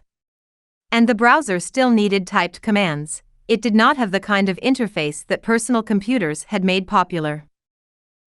By this time, nearly all PCs drew windows, menus, and buttons on their screens. These represented files, commands, and processes, so the user could control the computer very easily without typing lines of strange numbers and letters. One night, very late, Marc decided to do something about this. At the moment, the webs are just a tool for researchers and scientists, he said to his friends. You need to be a computer programmer if you want to use it. But it could be so much better. How? His friends asked. The web needs a human face. I'm going to do a browser that looks like a PC program, that works like one as well, so that anyone can use it. Do we really need it? We know how the net works. But we're all programmers. The web is full of things for programmers, but there's nothing there that a normal person would want to see. What do you mean, normal? I mean the web should have music and art and news and everything. But if there's a browser that anyone can use, if it's just like all the other software on a home computer, then we might finally get some interesting material on the web. Mark decided that the browser would be called Mosaic, and he persuaded his friend Eric Bina to join the project. They were a good team. Eric was a brilliant programmer while Mark had the ideas and drove the project forward. Mark was an unusual engineer because he had many interests outside computing. He saw how good the Mosaic browser could be because it was just the sort of program that he wanted, to find out more about music, literature, and politics. Mark and Eric worked day and night for months. Sometimes they worked for 4 days without a break, then slept for a day. Their attitudes spread to some of their friends at the university, who joined the project to make sure that Mosaic would run on many different types of computer.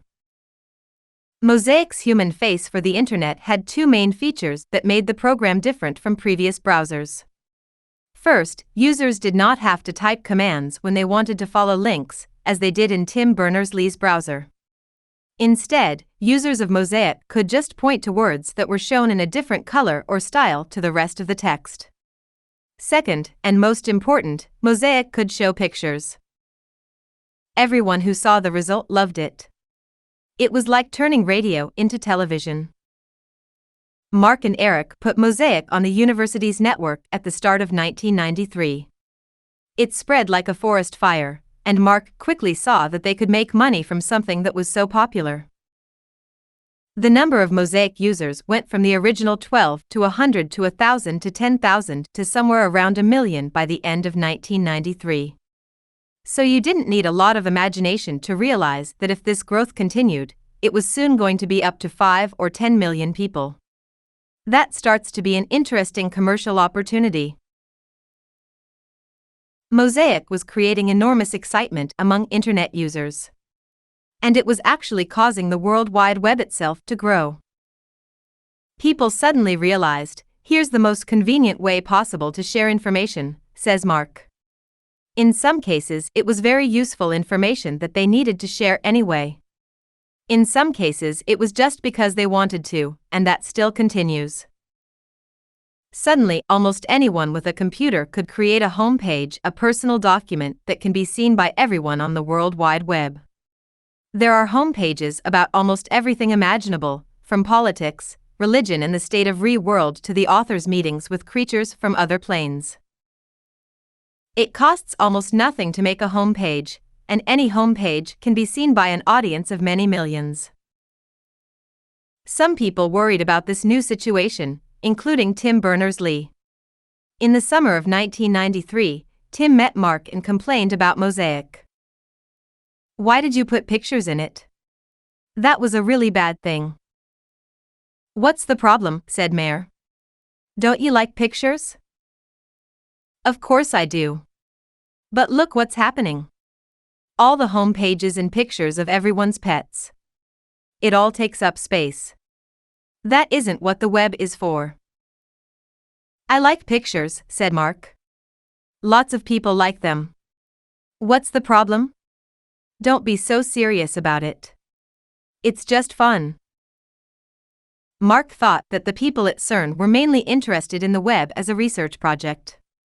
They did not really see it as a practical tool that many other people could use for lots different purposes. But that was why Mark had written Mosaic, to make the web useful and fun for people who were not scientists or engineers. Mark and his friends enjoyed the success of the Mosaic browser. But they did not like what happened next. John Mittelhauser, one of Mosaic's original programmers, came running to see Mark one day in December 1993. He was obviously angry. Have you seen this? He shouted, holding the business pages of the New York Times. What is it? Mark asked. It's today's Times. There's a big story on Mosaic. That's good, isn't it? No, it isn't. From the story, you'd think that someone else wrote the program. Look. Mark read the newspaper. The story contained a big photograph of their boss at the university. It was long and enthusiastic, saying that Mosaic was so different and so obviously useful that it could create a new industry. But there was no mention of Mark or of any of the other programmers who had created Mosaic without any help from the university. You see, said John. Before Mosaic, the bosses didn't know who we were. It was just us, making plans at 2 o'clock in the morning over pizzas and cokes. Now they're taking over. John Mittelhauser was right. Their bosses at the university began to take over the project. The programmers suddenly found themselves in meetings with 40 people, planning their next features. But none of the programmers thought that the bosses really understood the program or its achievements. Mark had a theory about why the university bosses were interested in Mosaic. They're getting millions of dollars per year in government money for mainframe computing, he told Eric Bina. And no one really wants to use mainframes anymore. So they've got two choices.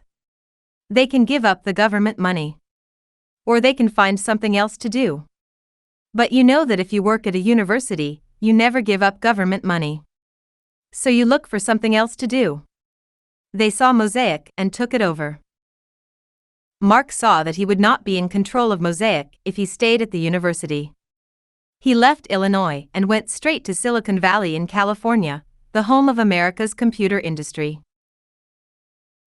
At this time, one of Silicon Valley's most famous businessmen was looking for a new project. Jim Clark had built SGI into a company worth billions of dollars, making small, powerful computers that were designed to be linked in a network. But he no longer controlled the company he had started, and he did not agree with the direction it was now taking. Jim left SGI in January 1994. He intended to start a new company. But he did not have a clear idea of what this new firm should do. Bill Foss was one of Jim's friends at SGI. Jim spoke to Bill on his last day at the company. Do you know any good engineers? He asked. I want to find some good people with ideas. Bill had learned from the web that Mark Andreessen was now in Silicon Valley. So he found Mark's telephone number, gave it to Jim and said, give him a call. People say he's a bright engineer. To show Jim what Mark could do, Bill loaded Mosaic onto a computer. This was the first time Jim had seen the World Wide Web. Before he was finished, he sent an email to Mark. You may not know me, but I started SGI. Jim asked Mark if he would like to meet him the next day. Of course, Mark did know who Jim Clark was and he agreed to the meeting immediately. Jim and Mark met many times in the next few weeks. Mark was shy at first, but gradually he began to argue that Jim should start an internet company. We should do a Mosaic killer, he said. A new web browser that's clearly better than Mosaic. It's the obvious thing to do. I don't understand, said Jim. How is it obvious? Just look at how many people are using Mosaic, said Mark. And look at the web, it's taking over the internet. The size of the net is doubling every year and a half, so by the time we get some products on the market, 50 million people will be on the net. You've got to be able to make money with 50 million people using your product. We have to get into this business. But every person I talk to tells me, no one makes money on the net. I'm supposed to be in business. That doesn't make any sense, said Mark. It's just like saying, who's going to sell the first telephone? Who's going to buy it? Who will they call? Someone always has to be first. In every new market there's a company that takes a risk and gets very rich. Jim listened to Mark and eventually he said, I'll put money into that. Personally, I don't know how we'll make money, but I'll put money into it and we all find a way to make money later. There's got to be a way to make a profit in a market that's growing as quickly as this. Jim and Mark flew out to the University of Illinois to see Mark's friends who had helped to write Mosaic. Jim would only start the new company if he could hire all of the original team of engineers. This was not difficult because, as Eric Bina says, life was sad and much quieter since the university had taken over and Mark had left. So Mark's friends came to Silicon Valley and Mosaic Communications was born and quickly died. The name Mosaic and all of the software were owned by the University of Illinois, not by the people who had created the program. I didn't think they'd care, said Jim. In fact, I thought they'd be pleased. Other universities like to see their graduates start businesses. They didn't like us very much, in the end, said the programmers. Yes, they're probably upset that I've stolen you all away when you were working like slaves for them. In April 1994, the company became Netscape Communications and Jim made sure that the new software did not contain any of the Mosaic program. The engineers had to write a new browser and a new web server, the program that sits on a distant computer and delivers web pages to browsers. Both programs had to be faster than Mosaic, with more features. They also had to crash less often than Mosaic. When a program crashes, it freezes so that it cannot be used anymore. Sometimes the computer must be switched off and on again. Mosaic crashed all the time, and Jim Clark was not pleased. This is terrible. I can't sell something like this. Would you buy a car that drove off the road every half an hour? Don't worry, said John Mittelhauser, trying to calm Jim. We were students when we wrote it. We were just having fun. We weren't thinking about quality. Well, think about quality now, said Jim. The engineers began to work. For a time, they seemed to do nothing except work. People are often there for 48 hours without a break, just writing software, Bill Faust said to Jim Clark. Bill had just been hired at Netscape and he was amazed by the atmosphere at the company. I've never seen anything like it. Mark Andreessen's positive attitude was a big force driving the work. He walked around saying, I have a dream. I have a dream. We will succeed in the end. We are fighting a war and we will win. But Mark was not the world's best manager. Jim Clark spoke to him. Mark, you know you're the heart and soul of this project. You work more hours than anybody else. You're great at thinking of new ideas. You're very good at knowing what's important. You can take 40 different pieces of information and put them together. Thanks, said Mark. But these are very different skills from managing engineers. You're not a good manager. That's not true, said Mark. I am actually a terrible manager. Then would it be okay with you if I hired some professional managers, so you can concentrate on what you're good at? Please. That would make me very happy, said Mark. But he continued to work harder than anyone else at Netscape. He enjoyed the work more than anything else. His office, where he often slept, was a mess, full of every book in the world that he believed could help with this project. Many of the books were about Bill Gates, the world's richest man, in control of the world's most successful company. All of Bill Gates's power was built on Microsoft's control of the operating system for IBM personal computers. Mark wanted to know how to be a great businessman and he felt he could learn from Gates. He thought that the main lesson was that, at first, it is more important to persuade people to use your products than to make money from them. Microsoft only began to charge high prices and make enormous profits after the IBM PC had taken over. The personal computer market. So Mark decided that Netscape's browser would be free to non-commercial users. Only businesses would have to pay for it. We have to persuade everybody to use the browser, Mark said to Jim. That's the way to give the company a fast start. It's a Microsoft lesson, right? If everyone uses your product, you've got a lot of possibilities, a lot of ways to make money from that. Market share now equals income later, and if you don't have the market share now, you're not going to get the income later. Whoever gets the market share wins. Mark believed that the web would be like the market for PC software. In a market like this, there has to be just one single big winner. Mark wanted Netscape to be the winner on the World Wide Web. On October 13, 1994, the new software was put on the web. The engineers stayed up all night with beer and pizza to watch as the downloading began. Downloading is making copies of files from the internet. Within an hour, their computer had crashed because demand for the software was so great. In a few weeks, almost everyone on the World Wide Web was using Netscape's software. The browser, called Navigator, was much faster than its competitors.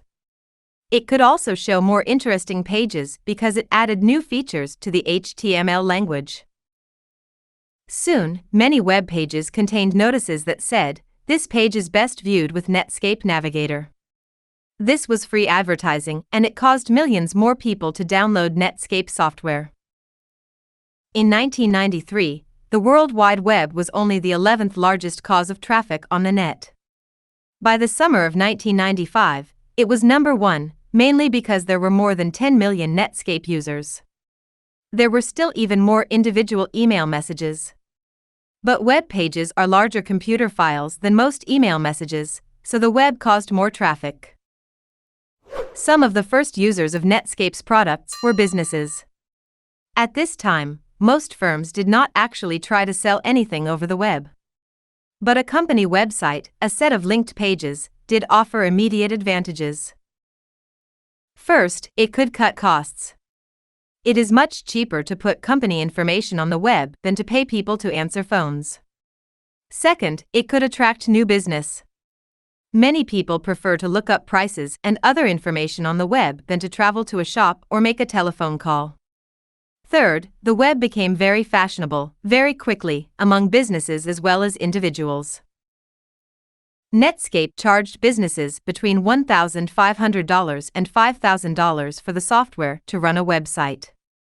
That was how the company made a profit. It made $75 million in the first year and $375 million in the second year.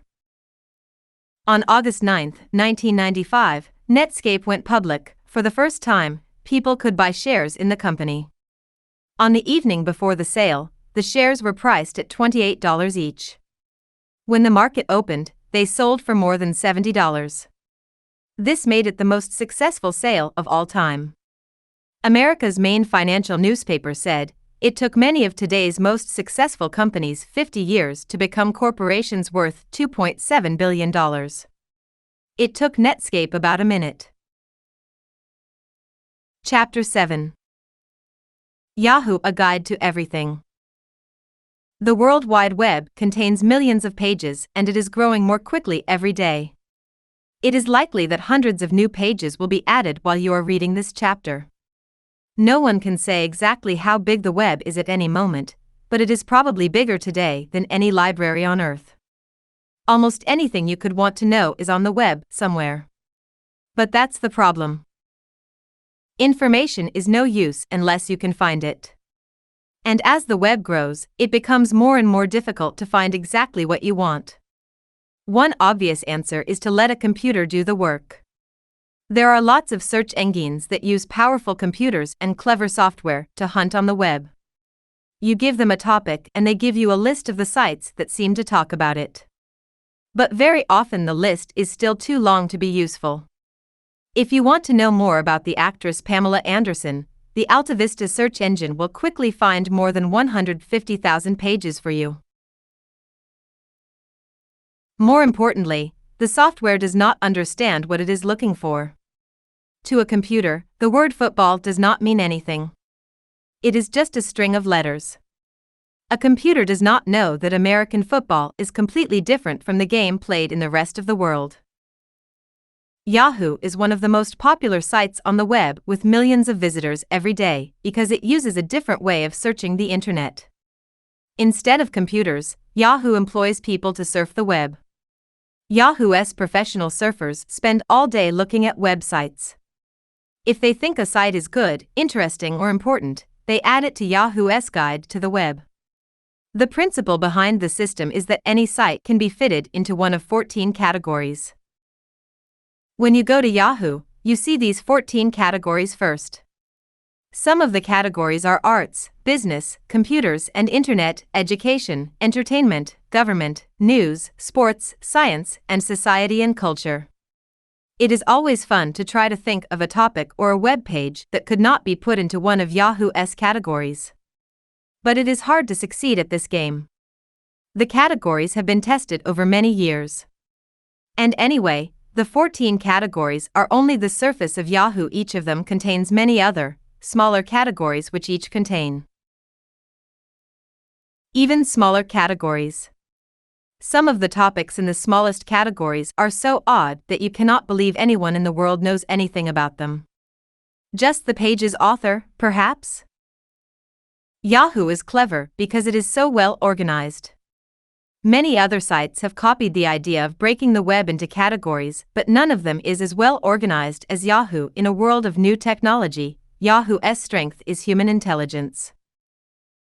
Yahoo's creators, Jerry Yang and Dave Filo, met at Stanford University. They were both graduate students who stayed at the university because they did not feel ready for jobs. Today Jerry says, "I wasn't really ready to work. I had a good degree, but I didn't have the experience and I wasn't grown up enough for it. I wasn't even 21. So I looked for ways to stay in school." Dave Filo felt the same way. Dave was a little older than Jerry, and in fact he had once been Jerry's teacher. "He gave me a B," complains Jerry, who was used to getting A's. But they also worked together, and Jerry gratefully remembers that Dave did all the work. He wrote the whole program. "I didn't do anything. So I knew then that I was going to have to work with him more often." They did spend more and more time together. They were, and still are, a great team. Dave is a brilliant engineer, Jerry is a brilliant talker. Dave is messy, Jerry is neat. When one can't do something, the other probably can. But Jerry says that Yahoo started because he always felt about half a step behind Dave on the internet. Dave always had this talent for finding things. "I was always trying to find out how he knew everything." Dave and Jerry had a tiny office in a university but at Stanford. Both of them were still doing university work. They wanted to go into business but did not know what to do. Then Dave discovered Mosaic. Both of them quickly became web experts. They spent hours on the internet and their university work began to suffer. But this was when Yahoo really started. Dave and Jerry both began to make lists of their favorite websites. They showed their new discoveries to each other all the time and eventually joined their lists together. The result was Jerry's Guide to the World Wide Web. But soon things got out of control. There were so many sites that Dave and Jerry had to organize the list. They broke it into categories, and when the categories became too big, they broke them into smaller categories. This is still the way Yahoo works today. It was quickly obvious that lots of people were outside but also wanted a guide to the web. Soon hundreds of people were viewing Jerry's guide every day. This came as a surprise to Dave and Jerry. They had never thought about an audience. But the guide was a website like any other site. It was on Stanford's network, which was on the internet. So anyone with a connection to the internet could look at the guide. This sudden audience was not just looking at the guide. It was also suggesting ways to improve it. People started sending in their own favorite web addresses. If Dave and Jerry liked them, they included these sites in the guide. Then they began to ask people to suggest good websites. The result was a flood of email. Both Jerry and Dave found that they loved this attention. And it was often very helpful. They were able to make the guide better, which led to more traffic, more emails, more sites in the guide. After a few weeks, Jerry decided to change the name of the site to David and Jerry's Guide to the World Wide Web. "Why are you changing it?" said Dave. "I don't want my name on it." "I know," said Jerry. "That's why I did it. Now you'll have to think of a better name." At first, Dave only knew that the name had to start with YA. Lots of his favorite computer programs were something, because the authors were often too exhausted to invent an original name by the time they had finished the program. So they just called it yet another newsreader, or yet another email program. Dave and Jerry sat down with a dictionary. Yadash-yadigan. Yadigan? Yes. A type of Turkish short sword with a double curved blade. How about Yankee? Or Young? Very funny. Eventually they decided on Yahoo. They just liked the sound of it. By the winter of 1994, the traffic was so heavy that Dave remembers that he was hoping it wouldn't grow so quickly. There was not much time to eat or sleep. But this was also the time that Netscape went public. The world was suddenly mad about the web. Dave and Jerry began to think that there must be a way to turn all this traffic into a business. Surely it must be worth something. They thought seriously about selling. A big internet company called AOL was interested in buying Yahoo. It was the world's largest commercial internet service and it wanted a search engine. AOL made Dave and Jerry an offer that would make them very rich, very quickly. The company also warned them that if they did not sell, they would soon be competing with AOL itself. Dave and Jerry thought hard about the offer. "What do you think?" Jerry asked. "It's a nice idea," said Dave. "It would be nice to be rich." "Yes. And I don't much like the idea of competing with AOL." "No. But if we take the money, we'll have to work there. For years. With the suits and the office politics. Not much fun there. It wouldn't be David and Jerry's guide, would it? No. And they'd kill Yahoo when they'd worked out how to run it. It'd become AOL Search or something. But can we really do it ourselves? Start a business? Let's find out." So Dave and Jerry decided to stay in control of Yahoo. In April 1995, they borrowed $4 million to turn Yahoo into a proper business. Netscape had also been interested in buying Yahoo. They offered a similar deal to AOL's. They needed a search engine for their web browser. Dave and Jerry had refused Netscape's offer as well. For a time they worried that they would soon be competing with two big rivals, AOL and Netscape. However, in the end Netscape gave Yahoo an enormous amount of free business. Netscape did not create its own search engine, it simply put a link to Yahoo in its web browser. This meant that Yahoo was suddenly the obvious first step for many millions of web searches. Dave and Jerry used the $4 million to turn Yahoo into a proper company. They began to hire managers and professional surfers. The surfers meant that, for the first time, Dave and Jerry did not have to look at every new site themselves. One of the new managers was Tim Kugel, who was hired by Dave and Jerry to be the chief manager. Like them, he came from Stanford's engineering department. His job was to decide how to make money from this amazingly popular but free service. Advertising was the obvious answer to this problem. Yahoo began to sell space on its pages in August 1995. It was no surprise when the change was greeted by a flood of angry email from existing users. "I can't believe you're doing this. We thought Yahoo was different, but now it's just like any other business." But the email soon stopped. And if the people who wrote it did stop using Yahoo when the advertising appeared, Yahoo did not notice. There was never any fall in traffic at the site. Yahoo also introduced some other changes in the summer of 1995. Perhaps the most important of these was a news service. Yahoo made a deal with Reuters, one of the world's largest news organizations. Reuters supplied news that could be viewed directly on Yahoo's pages. This was Yahoo's first step to becoming a destination as well as a guide that sent people to other sites. Soon other services were added, including weather, share prices and travel news. Yahoo was becoming like an electronic newspaper or a computerized television channel, the first place to look for information, news, or fun. By February 1996, Yahoo was serving 6 million pages a day. 80 companies were paying for advertising on the site. Yahoo went public in March 1996, and its shares were valued at $850 million. Dave and Jerry were amazed. Yahoo's value was 200 times greater than it had been just a year earlier. They had known for some tunes that they would soon become rich. But they had never imagined that they would be worth so much. Their small company was now more valuable than some of America's largest airlines, car firms, and banks. It was a sign that the U.S. public expected great things from the Internet. Dave and Jerry realized that they had started the 21st century 4 years before the rest of the world. Chapter 9. The Future. It is impossible to say what the Internet will be like in the future, or how it will change our lives. Just 10 years ago, very few people had heard of it.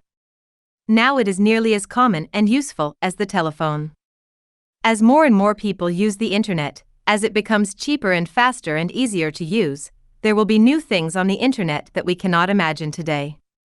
But perhaps some of the more surprising things that have happened recently can give us a taste of the future. Anyone can report on the world. Using just a cheap PC, Matt Drudge nearly ended the career of U.S. President Bill Clinton. Many other journalists at big news organizations knew about the possibility of a sexual relationship between Clinton and Monica Lewinsky. They chose not to report it. Matt Drudge did not work for anyone, but he wrote the story and put it on the Internet. Soon 1 million people a day were looking at his website. Matt Drudge believes that traditional journalists are too friendly with the people they write about. Now, with the Internet, the future belongs to ordinary people with a story to tell. Internet crime. Vladimir Levin worked for a computer firm in St. Petersburg, Russia.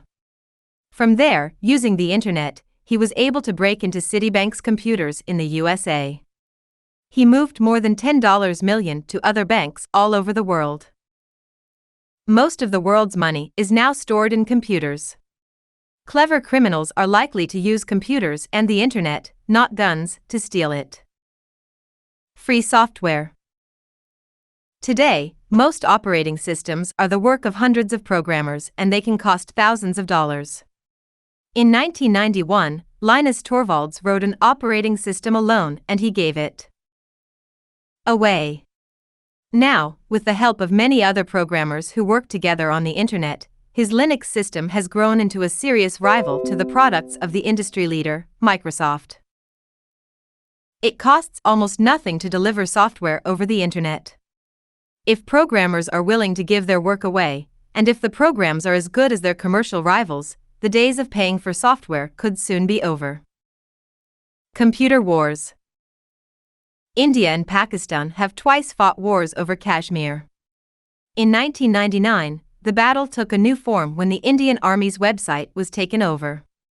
The content of the site was removed and stories of crimes by the army against ordinary Kashmiris were put there instead. As the Internet becomes increasingly important to governments, it also becomes a stage for people who oppose them. The information wars of the future may be fought on websites. Sex. In 1995, Time magazine's cover showed a young child looking at sex pictures on the Internet. The story said that 83% of the news part of the Internet was being used to exchange sex pictures. In fact, this was not true. And there are many ways for parents to prevent their children from seeing anything on the Internet that the parents do not like. But it is true that, like photography, cinema, and video before it, the Internet is growing partly because it is a way for people to find sexual material that they cannot easily obtain in any other way. Go to work on the Internet. In Bangalore, India, thousands of computer programmers work while their US bosses are asleep. At the end of the day in Cologne, Germany, engineers send the designs of new cars to their colleagues in Dearborn, USA, who continue the work. In the future, the place where you live may become less important than who you are and what you can do. Are we alone in the universe? The project SETI searches for radio messages sent by intelligent life on other planets. It looks at radio waves from every part of the sky, searching for a pattern that means that another form of life is broadcasting. The problem is that there are many hundreds of millions of possible messages, and many fewer mainframes to examine them. David Anderson of Berkeley University has an answer. His project, called SETI at Home, sends data to tens of thousands of home computers over the internet. A program works in the background when your computer is not doing anything else, and looks for a message in the data. So, the first contact with creatures from other worlds could happen on your PCs. The end. Hope you have enjoyed the reading.